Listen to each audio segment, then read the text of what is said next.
This is a production of the Boy Scouts of America.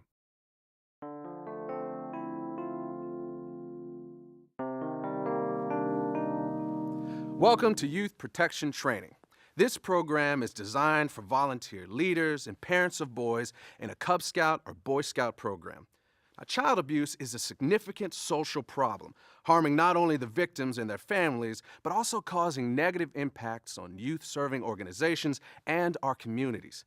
This training program focuses on BSA-developed youth protection guidelines, the rules we follow to eliminate or reduce the opportunities for abuse to occur within a scouting program. These rules take into account the kinds of activities included in scouting and how these activities could present an opportunity for abuse.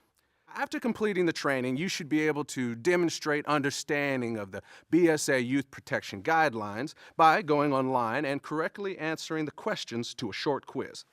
After passing the quiz, you'll receive a certificate of completion via email, evidence that you have completed BSA Youth Protection training. Youth protection is an important part of planning for every scouting activity. Now, we're dropping in on a meeting between the Chartered Organization representative, a new PAC committee member, and a brand new Troop Scoutmaster as they review plans for their summer programs. Guys, I saw your activity plans, and they look really good, especially for two people who are new to the program. I mean, you've got some great ideas in there. I think the kids are going to love it all. We're pretty excited ourselves. Oh, we're going to have such a good time. Absolutely. You know, the one thing we need to talk about, though, before we get too much further along is youth protection. Are you both familiar with it? Somewhat. I had to go through the whole criminal background check thing, and so did my other leaders. Yeah, right. I mean, all my Cub Scout day camp leaders had to do it too. Yeah, well, background checks can only identify people who've been caught. So, obviously, for someone who's never been caught and has no record, background checks don't really offer us much protection. Well, yeah, but what are we supposed to do? Like profiling? I would guess you can't tell a child abuser by how they look. Right. In most cases, they're actually ordinary-looking people, so we can't look for abusers. What we can look for are people who don't follow the rules, the rule breakers.